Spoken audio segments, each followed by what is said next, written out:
jumpa lagi kita di Ngopi, Ngobrol Pintar dengan narasumber dari salah satu dosen Unitri juga, yaitu Bapak Muhammad Fauzi MK, SPDI, MPDI, selaku dosen agama di Unitri, dosen agama Islam di Unitri, sekaligus menjadi kabak registrasi data.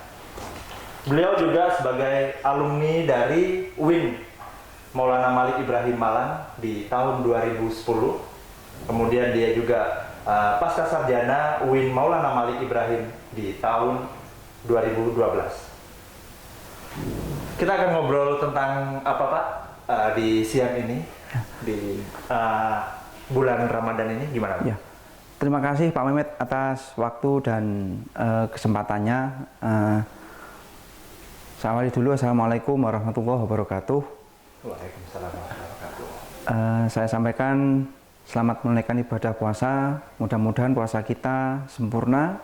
Mudah-mudahan puasa kita selama 1 bulan penuh nantinya dapat diterima oleh Allah Subhanahu wa Ta'ala. Amin.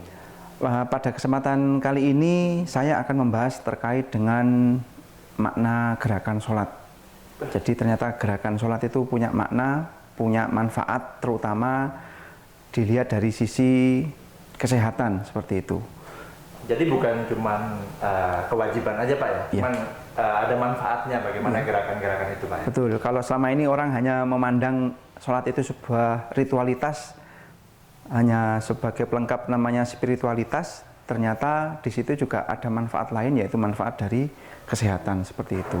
Begitu, itu menarik sekali ya. Jadi agar kita juga terketuk bagaimana ternyata gerakan sholat itu juga bermanfaat untuk kesehatan. Bukan cuma sujud itu menghadap Allah, tapi juga bagaimana sujud juga memiliki sebuah manfaat yang bagus untuk kesehatan. Ya. Oke. Mungkin langsung aja ya, nanti kita praktekkan bagaimana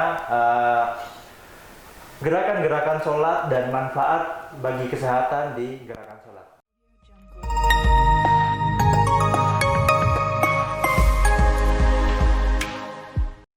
Terima kasih. Kesempatannya pada hari ini saya ingin membahas terkait dengan gerakan sholat, terutama manfaatnya buat kesehatan. Banyak dari kita mungkin belum mengetahui apa sih manfaat dari gerakan sholat. Padahal gerakan sholat itu juga memiliki manfaat yang sangat banyak buat kesehatan. Dan kalau misalnya kita mengetahui lebih detail, ya insya Allah nanti ketika kita sholat, kita bisa memaknainya. Kita nggak cuma mengejar khusyuknya, tapi kita juga bisa tumakninah itu sampai sejauh mana, seperti itu. Nah, ada beberapa gerakan sholat yang itu sudah diteliti secara medis memang bermanfaat untuk tubuh.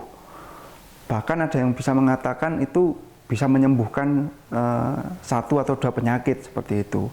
Atau bahkan mendeteksi dia punya sakit apa, seperti itu. Nah, ini ada beberapa gerakan sholat, mungkin sekitar ada 7 atau 6 yang sekiranya nanti akan saya jelaskan satu persatu.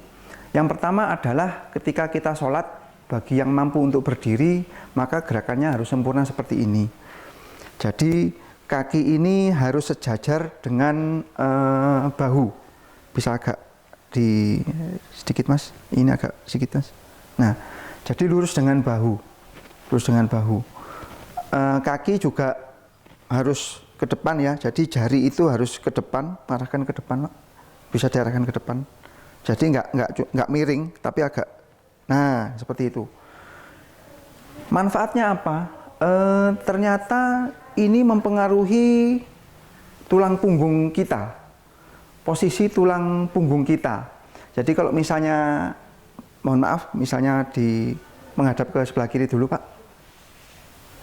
Nah, terkadang kita ini mungkin sudah terlalu lama ya, kita ngerasain yang namanya berdiri. Kalau udah terlalu lama itu kan kita itu nggak gini lagi. Kadang kan kita miring ini ya, mungkin kaki kirinya lurus tetap, tapi kan kaki kanannya nekuk. Atau mungkin sebaliknya gitu ya, kaki kanannya ini yang lurus, kaki kirinya nekuk.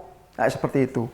Nah, ini ternyata mempengaruhi posisi dari tulang punggung. mempengaruhi tulang punggung. Ada beberapa orang yang pernah jatuh, terus bahunya ini miss, kayak ada dislokasi seperti itu. Ternyata ketika diperiksa, dia nggak ngerasain sakit, tapi posisi tubuhnya itu nggak lurus lagi gitu. Jadi kelihatannya itu nggak lurus gini lagi, tapi karena udah terlalu sering terbiasa seperti itu, akhirnya agak miring seperti ini. Atau mungkin yang memakai tas itu yang paling bagus pakai tas rangsel 2, jadi seimbang, menyeimbangkan bahu, dan itu bisa mempengaruhi tulang juga. Tapi kalau orang-orang yang mungkin pakai tas yang cuma selempang 1, nah itu bebannya akhirnya kalau misalnya di kiri bebannya selalu ke kiri.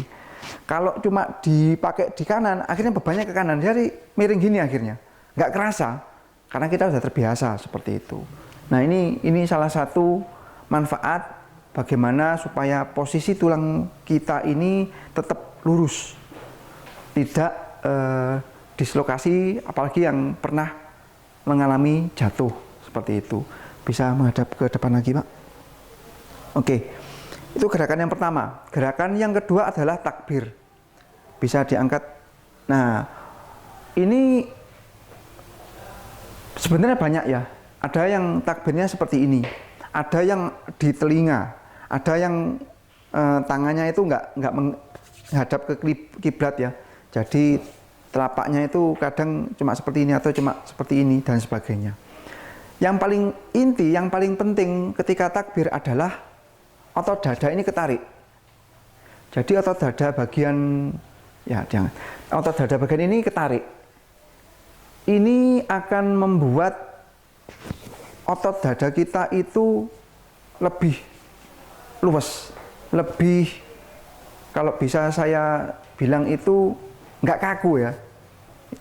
Kadang kalau kita ini yang sering ngerokok, atau mungkin salah tidur, atau mungkin saya bisa katakan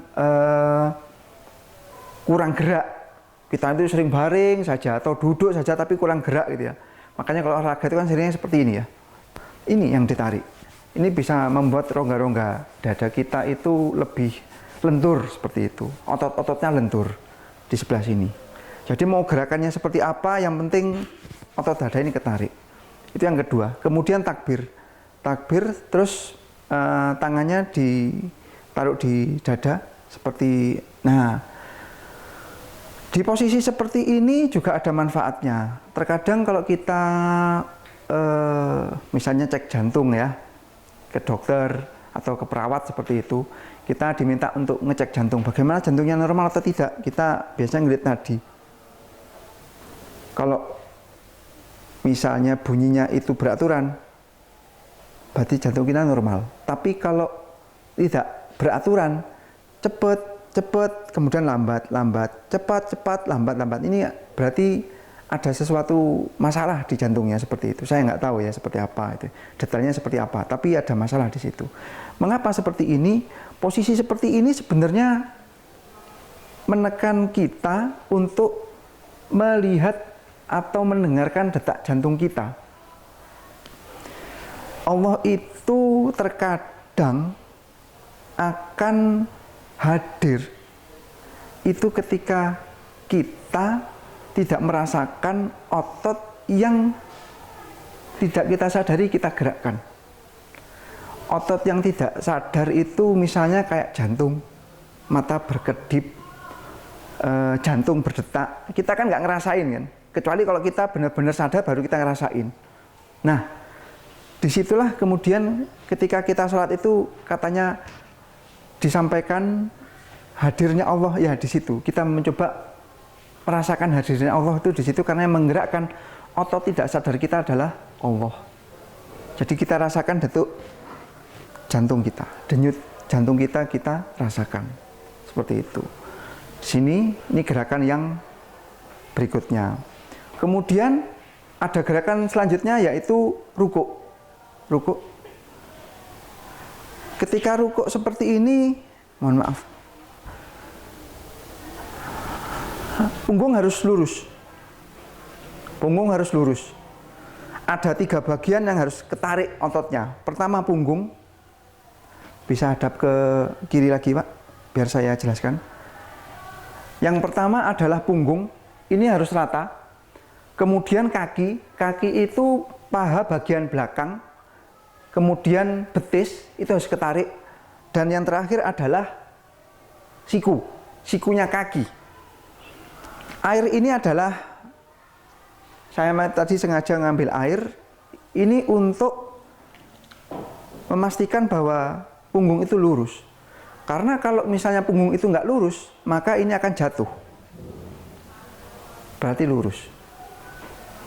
Ngeceknya di situ. Ini, jadi harus lurus semuanya. Untuk apa? Pertama, otot-otot punggung itu supaya lentur. Yang kedua, kaki. Kalau misalnya capek atau misalnya kaki kita kesemutan, silakan di posisi sebagaimana yang dipraktekkan ini. Yang penting ketarik 3 posisi tadi ya.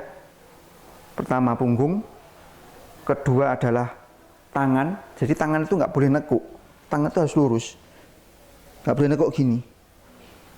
Kemudian yang ketiga adalah betis bagian belakang. Itu harus ketarik. Aliran darah ini bisa lebih baik. Di posisi ini juga posisi jantung setara dengan kepala. Bisa tetap dulu Pak ya, tetap dulu. Kenapa kok posisi jantung ini bagus ketika setara dengan kepala? Kondisi tubuh kita itu selalu ketika kita berdiri aktivitas, posisi jantung itu selalu ada di atas kepala. Padahal sifatnya air itu dari atas ke bawah. Jadi bisa dibayangkan bagaimana kerja cepatnya jantung ya, memompa darah ke seluruh tubuh, terutama kalau naik. Nah, kalau dengan sejajar seperti ini, maka jantung itu bisa dengan mudah mengalirkan darah ke kepala, terutama ke otak, nanti waktu sujud. Seperti itu. Bisa berdiri dulu Mas. Di posisi rukuk ini juga saya ingin menyampaikan juga terkait dengan ada bagian tubuh, terutama yang laki-laki, yang namanya prostat. Nah ini ada manfaatnya juga ternyata, bisa mendeteksi juga bagaimana sholat kita. Terkadang kalau kita kencing sambil berdiri, ini saya andaikan prostat ya. Ketika kita kencing sambil berdiri, maka kita masih diragukan ketuntasan kita dalam buang air kecil waktu kencing itu. Ketika kita duduk, itu pinggul kita, bagian panggul kita dan perut kita itu tertekan. Jadi kalau kita posisi duduk jongkok itu posisi panggul dan pinggul kita ini tertekan sehingga kencing kita itu tuntas, tidak yang tersisa di bagian prostat. Kalau misalnya saya andaikan seperti ini ada air, ini ada sedotan. Kalau misalnya tuntas seperti ini, mohon maaf ya, mungkin basah. Selesai. Tapi kalau misalnya nggak tuntas, misalnya kita kencing itu sambil berdiri, maka dikhawatirkan nanti seperti ini.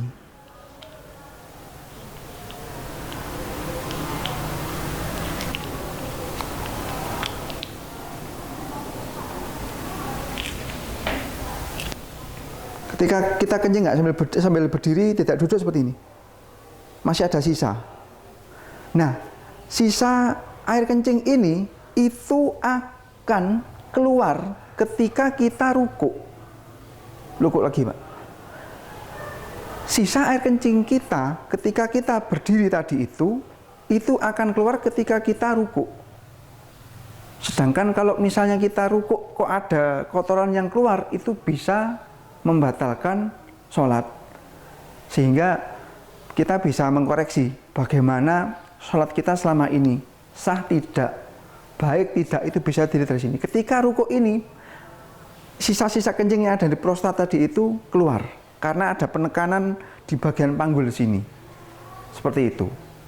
Jadi itu manfaatnya rukuk dan ada hubungannya dengan kencing sambil duduk tadi itu. Jadi ada keterkaitan di situ. Berdiri lagi, Pak. Kemudian di gerakan berikutnya ada gerakan sujud. Nah ini banyak sekali yang ingin saya bahas di sujud ini. Bisa sujud dulu. Pertama adalah ketika sujud, posisi tubuh kita yang menempel ke bagian lantai itu ada 7. Dahi. Kemudian yang kedua, 3 adalah kedua telapak tangan. Berikutnya adalah lutut. Yang terakhir adalah jari-jari kaki. Terus nempel. Nggak boleh, kalau saya bilang salah satunya tidak boleh nggak nempel, harus nempel semua. Mungkin Pak, ini posisinya seperti ini kalau dari depan. Kalau misalnya dari Pak bisa menghadap ke sana Pak, mungkin kepalanya ke sana, supaya saya bisa menunjukkan. Nah, ketika sujud seperti ini, nah posisinya seperti ini kalau dari belakang. Jadi harus jinjit. Jari kaki itu harus jinjit, tangan itu nggak boleh nempel. Nah, jadi hanya telapak tangannya saja, nggak boleh nempel. Kalau bisa saya praktekkan seperti ini ya, nggak boleh nempel seperti ini, harus seperti ini. Ketika posisi sujud seperti ini manfaatnya adalah, kalau tadi saya bilang posisi jantung sama dengan kepala waktu ruku, kalau posisi seperti ini, posisi jantung itu ada di atas kepala. Posisi jantung ada di atas kepala, lebih membantu lagi jantung untuk mengalirkan darah ke kepala. Nah, berikutnya lagi ketika sujud, kita mengupayakan 2 hal. Pertama, mata kita nggak boleh terpejam, karena terkadang kalau kita udah sujud itu mata kita terpejam. Kan mungkin ngantuk ya, wah kok enak ya seperti ini. Nggak boleh. Sebenarnya yang harus kita lakukan, mata kita harus tetap terbuka.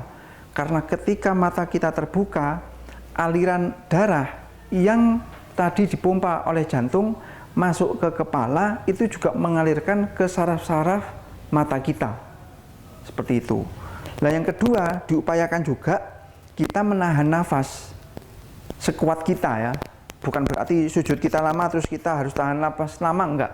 Sekuatnya kita seperti apa, nah disitulah kemudian ada manfaatnya. Pertama tadi untuk mata, yang kedua tahan nafas itu untuk memperkuat rongga paru-paru atau dada. Tuh. Oke, Pak menghadap ke depan lagi Pak. Kemarin ketika ada COVID, ramai di media, saya pernah melihat ada proning. Jadi ada seperti pengobatan ya, cara supaya pernapasan kita itu juga baik selama kita kena COVID seperti itu. Jadi kalau posisi proning, sujud terus telapak tangannya ada di atas kepala. Telapak tangannya di kepala Pak. Ini tetap sujud. Telapaknya di sini, di kepala, di sini. Nah, seperti ini.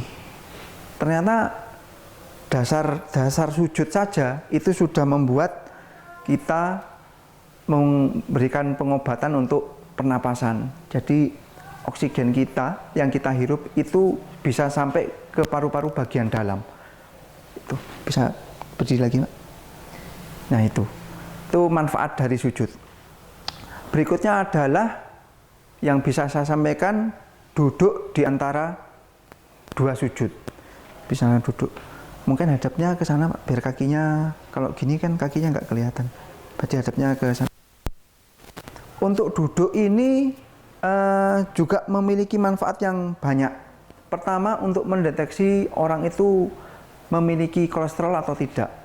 Terkadang kalau misalnya kita duduk seperti ini, terus ngerasa kaki kita sakit, berarti itu ada indikasi kolesterol kita tinggi.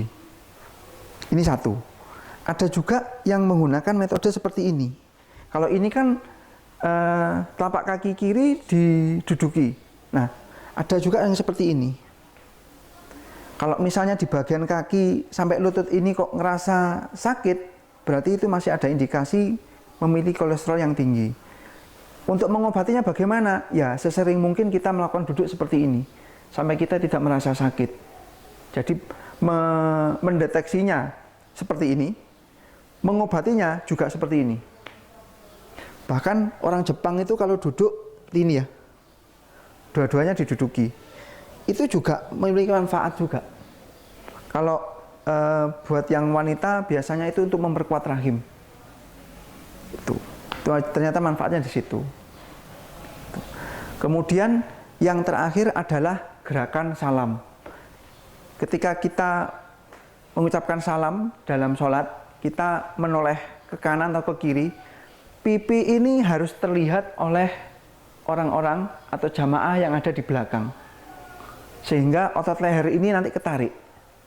Makanya kenapa kok ketika olahraga biasanya kalau peregangan atau misalnya mau pemanasan seperti itu, terkadang kan kita harus menggerakkan kepala kita ke kanan, ke kiri, ke atas, ke bawah dan sebagainya. Atau bukan memutar kepala kita seperti itu. Ke kiri, Pak. Ke kiri. Nah, pipi ini harus terlihat orang-orang di belakang kita. Sekuatnya kita, tapi posisi tubuh harus tetap ke depan. Jadi itu salah satu manfaatnya. Bisa berdiri.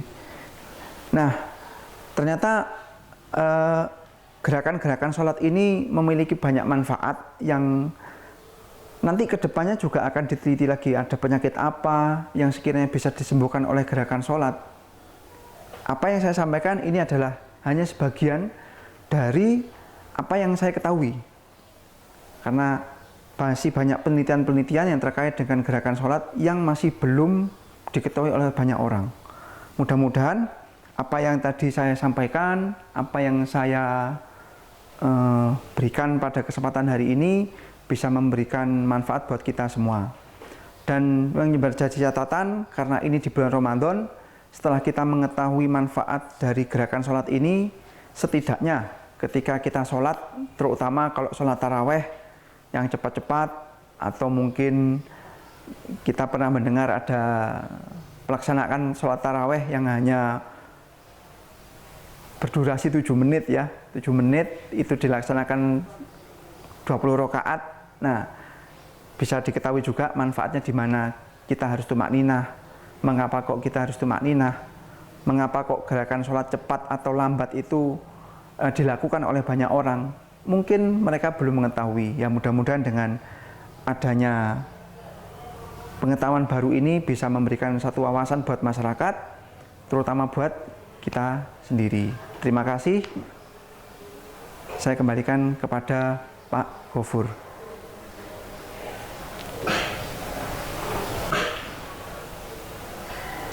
Oke, terima kasih Bapak Fauzi. Ini mungkin sangat bermanfaat sekali bagi kita, teman-teman dari Muslim, gitu kan. Kalau misalnya teman-teman dari non-Muslim juga pengen gerakan itu juga nggak apa-apa ya Pak? Nggak apa-apa.